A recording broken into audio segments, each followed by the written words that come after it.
21 years ago, 7 o'clock in the morning, I left our house in Clayton Pond, right across from that tiny little church that's at I-35 and 2nd Street. We live catty corner from that small church. That pitiful excuse for a pastor.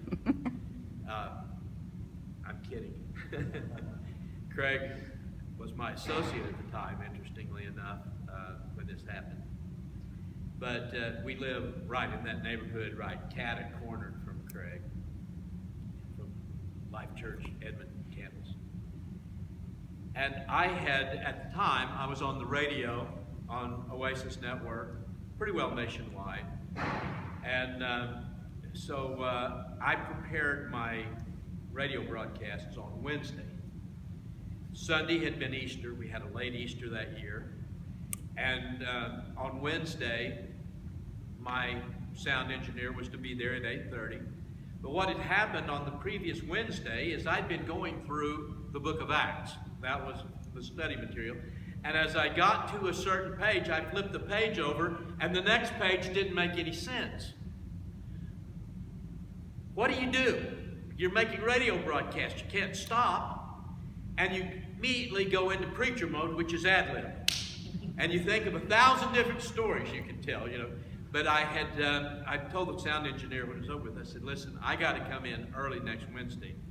Got to go through all these notes and be sure, because somehow I have slipped the wrong pages in here. So I've got to get it straightened out. So that morning, I had left at 7 o'clock. I get to my office. I get my notes down. I go through all of them, got everything ready to go.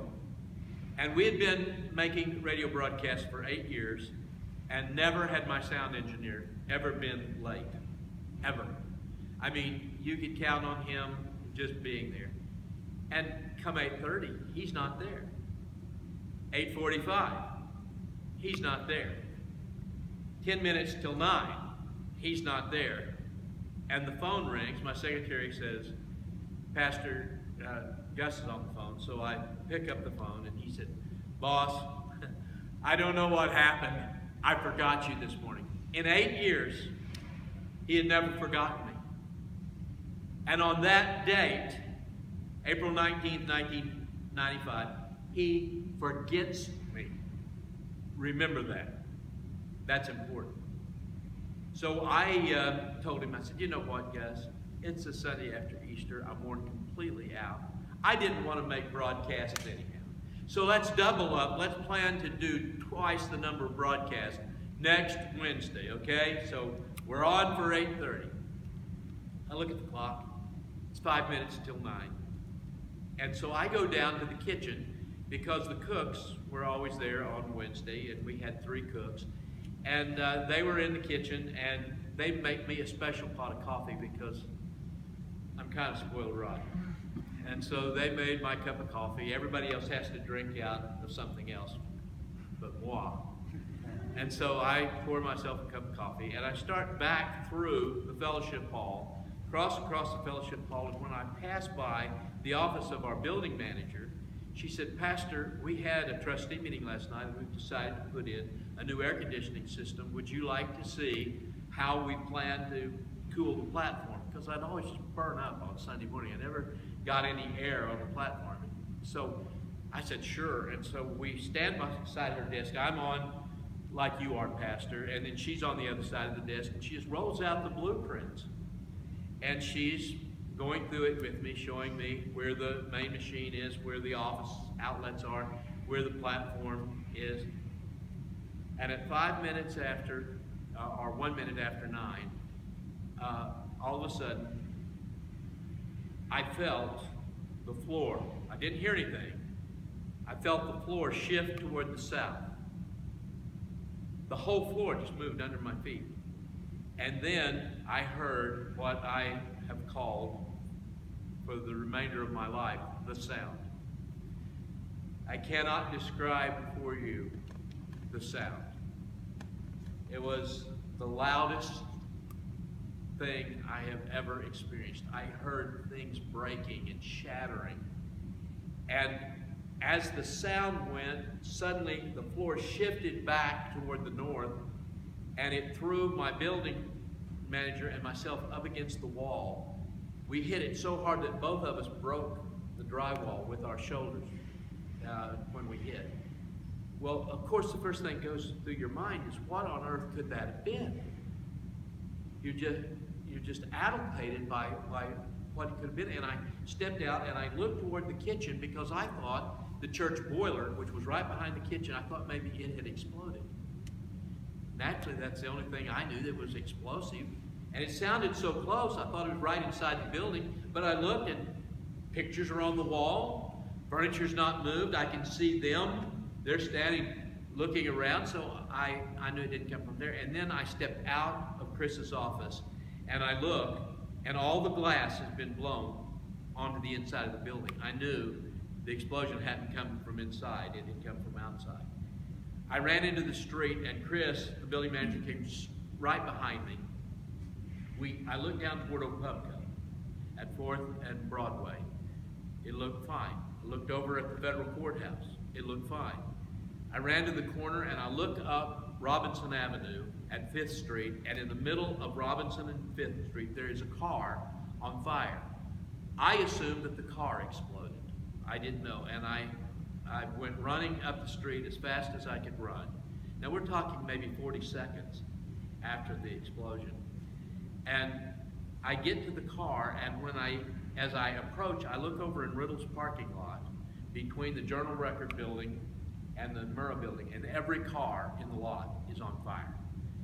It was just an inferno of fire. And I was so shocked. I remember putting my hands up to my face, and I turned and I looked down 5th Street, and then I saw the front of the Murrah building. There's no one else there. I'm it, as far as I can tell. Chris yells at me, and she said, "Nick, do you want me to call 911? And I remember yelling back at her. I said, "Yeah, call them, but there's nobody alive in there." It was so devastating, I can't even tell you. All I could see was boiling smoke, just clouds of boiling smoke, the heat, the smell of sulfur, nitrogen. It was just assaulting to my senses. And I remember standing up on the caldera, because when the truck went off, it just left a big hole with a caldera, with a wall to it. And as I'm standing there, I look into that smoke. And coming out of that smoke, I see a man. I can tell that he's African American. Tell by the shape of his face, I can tell by his hair. And he's wearing an army uniform, but the unusual thing about him is he is as white. He has chalk all over him. He's just perfectly, chalky white. His clothes are all white. The only way I can tell it's an army uniform is I can see the chevrons. He's a sergeant, a master sergeant. I can see that on his shirt. And I looked at him, and the blood from his head is flowing down through this chalk. It was like something out of Dante's Inferno. I remember thinking, I'd read that book when I was a child. I thought, this is it come to life. And I ran up to him and I grabbed him by his shoulders and I said to him, "Where did you come from?" He said, "I came from the 4th floor." He had fallen 4 stories down to that bottom level. And other than the cuts on his head and cuts on his sides of his neck, he'd made it in one piece. And I said, "Listen, let me get an ambulance for you." And he said, "No, I've got 4 buddies. I'm at the recruiting office, and I've got 4 buddies in there, and I got to go find them." And he turned around and went back into this. About that time, I think I would have followed him. But I heard a scream. And I turned and looked over my shoulder. I was standing in this position. I looked over my shoulder, and the old YMCA had a daycare center. Now, I didn't even know there was a daycare center in the Mervyn. Nobody had ever told me that. But I knew there was one at the YMCA, and I looked at it. They were carrying babies out. And there was more blood than I had ever seen in one place at one time. Children's heads opened completely wide open from flying glass. And I went over and I ran inside. And by that time, some of my staff had joined me. We ran in, we started grabbing those babies, and we started putting pressure bandages on them.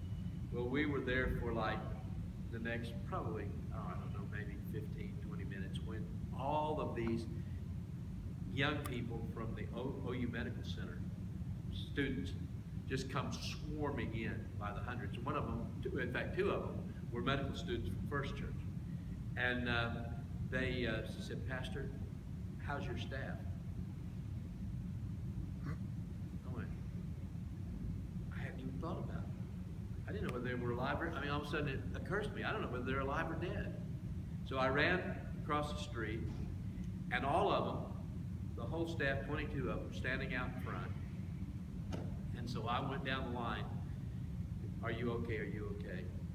And about that time, my administrative assistant, Brian Bishop, he had joined me. And all of a sudden, we hear a phone ringing. There couldn't be a phone working in downtown Oklahoma City anywhere. And there's a phone ringing.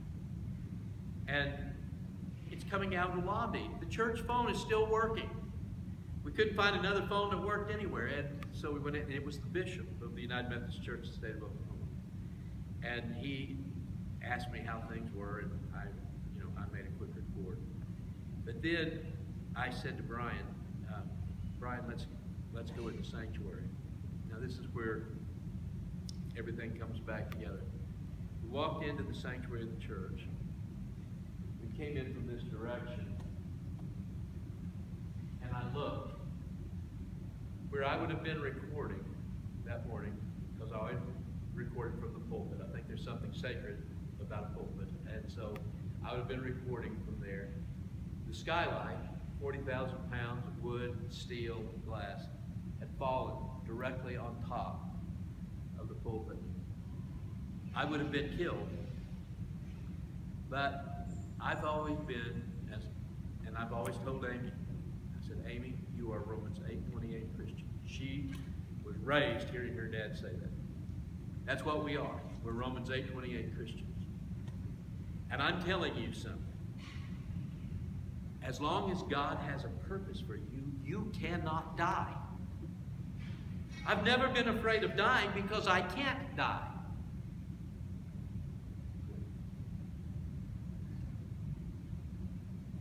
Not until God's through with me. And when God's through with me, I don't want to live anyhow. Huh?